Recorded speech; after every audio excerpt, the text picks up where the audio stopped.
You're listening to BBC Radio 4 on 198 kHz Longwave. This service is closing. BBC transmissions on this frequency will end on the 27th of June this year. On the 11th of May 2026, the BBC formally announced, after much speculation, that transmissions of Radio 4 on 198 kHz Longwave would cease, as the announcement said, on the 27th of June of the same year. This news not only brought torrents of posts on websites and social media about how expats would miss the test match coverage or what sailors would do to hear the shipping forecast, but also many other posts, some tongue-in-cheek, others in all seriousness, inquiring what the captains of Royal Navy ballistic nuclear missile-armed submarines were to do now to ensure that Britain wasn't a nuclear wasteland and thus to launch their missiles as directed. You see, there is this long-held myth, and it is a myth, that one of the tests a submarine commander would carry out, if contact with Navy headquarters in the UK was lost, was to listen on Longwave, because its transmissions could easily be received at least halfway around the globe, for Radio 4, and, should it be absent, to conclude that Britain has ceased to exist as a country.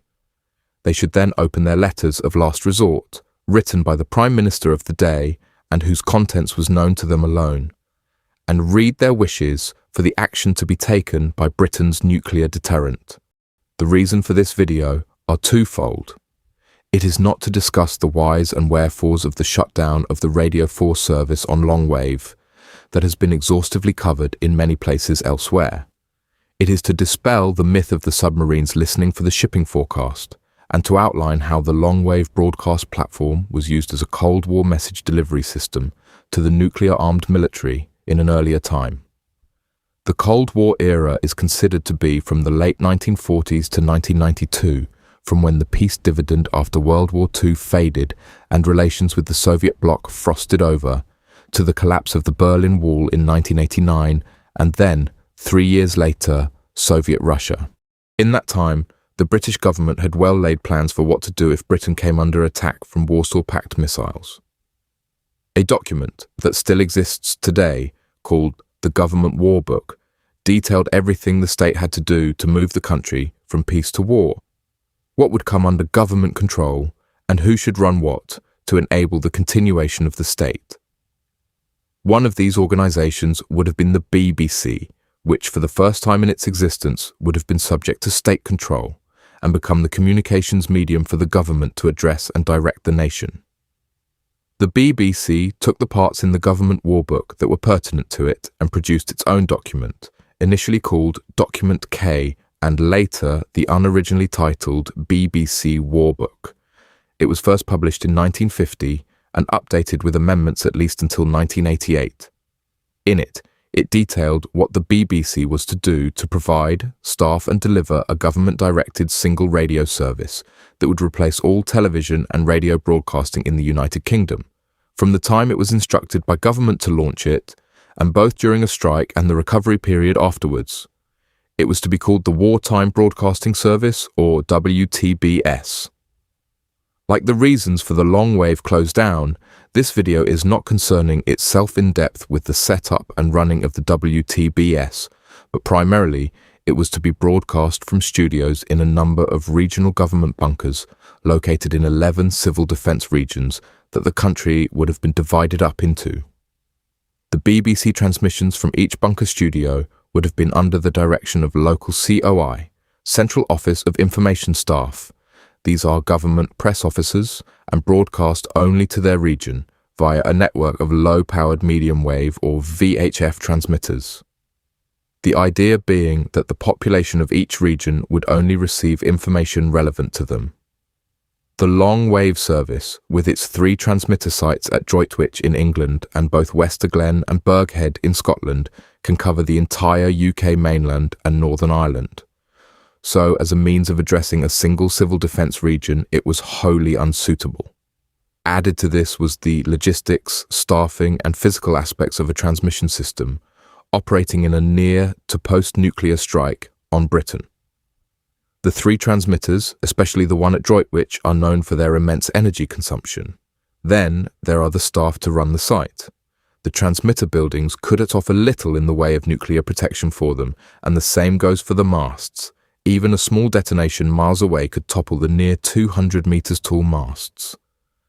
As an emergency broadcasting platform in a divided-up post-strike Britain, it was completely unsuitable. Hence why each edition of the BBC War Book stated explicitly, up to the 1974 edition, that at N hour, national hour, this being the launch of the WTBS, transmissions on Longwave would close down, and, in the 1988 edition, that Longwave would be used as long as possible. It was recognised and therefore planned for that Longwave could not continue before, during or after a strike. So, the submarine commanders were never going to receive a sound from the BBC, and what's more, never expected to either. The Polaris nuclear missile system was introduced in 1968, and its replacement, Trident, in 1994. This was after the closure of the WTBS, when the Conservative government of the day closed the majority of UK civil defence provision after the ending of the Cold War. As by way of closing this myth once and for all, this is an extract from a 1969 Cabinet Office briefing memo on the release of Britain's nuclear deterrent. As you can see, no mention is made of transmission on Longwave. However, pre-1968, Britain's nuclear deterrent and the delivery of it rested with the Royal Air Force. Outside the scope of this piece are the type of weapons they would have used, but regardless of this, it would have been dropped by one of three so-called V-bombers, the Valiant, the Victor, and the Vulcan. During this period, the RAF kept these aircraft and their crews on QRA, Quick Reaction Alert status, ready to take off within minutes of being given the order. The ethos of QRA was to get the bombers airborne before an enemy strike could render them and their airfields destroyed. But once airborne, and en route to their designated targets, it did not mean that they were destined to carry out their mission. The final say-so to use Britain's airborne-delivered nuclear deterrent rested with the Prime Minister of the day by the issuing of a go, no-go command prior to the aircraft reaching a borderline over central Norway.